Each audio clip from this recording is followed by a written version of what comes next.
some similarities that all of us have. And some of those similarities are that you came from your mother and your father, and also that you're going to die. And for the young people, especially, because now our parents, they have this concept now in their minds. They accept we're going to die. So for the young people, I want you to pay close attention to everything your father is doing and everything your mother is doing to ensure that you have a good future. They're doing these things because they know they're not always going to be around for you. And if you don't believe me, I'm telling you, talk to your mom and talk to your dad. They will tell you, especially for the young people, all of you young people who have a grandmother and a grandfather who are no longer living. Talk to your mother and talk to your father about that. Really. Talk to your mother and talk to your father about that. Because this thing that we have between parent and child is that there is no separating between us, not even after death.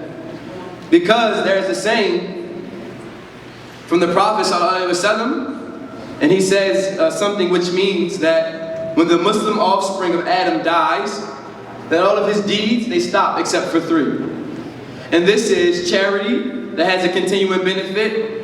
You know, you give someone something, or you feed the Muslim, or you do this, or you do that, or help the poor, the miskin, like this, and that thing keeps going and going and going and going. That thing will even help you after you die. Likewise, sacred knowledge that you've acquired from your teachers or from your parents that you're teaching.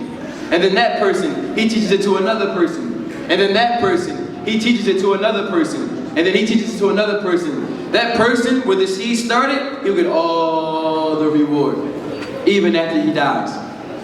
And lastly, is that the prayers from a pious offspring. And this word that we have about pious, about piety, we should pay close attention to. Because sometimes I fear that, you know, in this country, in America, is that sometimes we lose our piety.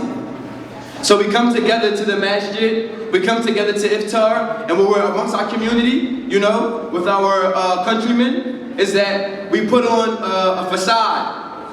So we act like, you know, I'm the best Muslim. But in reality, when you're at work, when you're at school, all of the young people, look at me.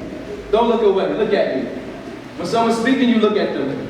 It's very important that you gain this respect.